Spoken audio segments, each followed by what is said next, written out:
24 hours ago, Barry O'Farrell seemed unassailable, invincible as Premier of New South Wales. He was facing the last year, coming up towards an election campaign where he was guaranteed of another victory for the Liberal coalition here in New South Wales. He'd had 3 fairly formidable years as Premier. Appears at ICAC yesterday, and suddenly the world turns upside down, both in Sydney and throughout New South Wales, but most of all for Barry O'Farrell.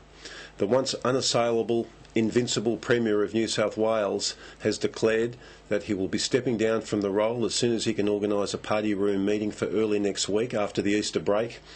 Mike Baird emerging early as an early favourite, or Gladys Berejiklian as early favourites for the new premiership.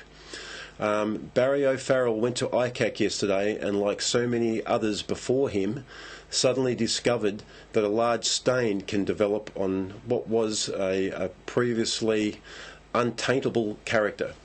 Barry O'Farrell, out of all of the New South Wales politicians over the years, has railed against corruption and he's railed against unethical behaviour, and yet here he is. One of the great ironies, he's been trapped by his own words before ICAC yesterday.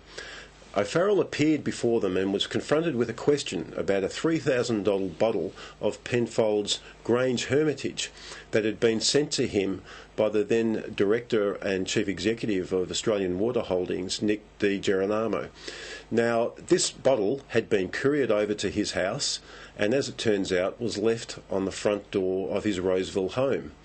Barry O'Farrell absolutely, categorically denied that he'd ever received a bottle of $3,000 Grange Hermitage, picked from the year of his birth, 1959, apparently, according to critics, not one of the great vintages of all time, but nevertheless an expensive drop, and a note from for the man who has now become known as Nicky G, thanking him for those 4 long terms in opposition and congratulating him on just becoming the Premier of New South Wales. Well, that was back on April 20, 2011.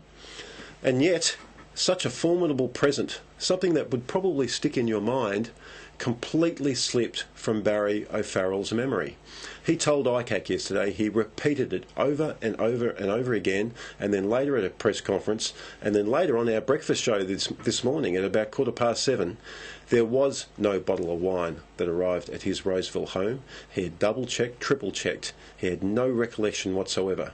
And then the dramatic turn of events this morning at ICAC, when Geoffrey Watson, the senior counsel, announced before the ICAC hearing that there'd been a dramatic turn of events, and they'd uncovered a handwritten note from Barry O'Farrell to Nick and his wife saying, "Thank you very much for that bottle of wine. Tremendous stuff, thank you."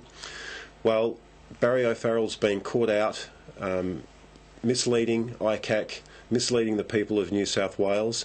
Yes, as Prime Minister Tony Abbott has said, he has done the honourable thing. He's lived up to his own values and he's announced his resignation. But surely this shows the power of ICAC. We've seen premiers, cabinet ministers, public officials come and go, and this is the true value of an independent commission against corruption, that it doesn't matter who you are in this state, that you are held to account.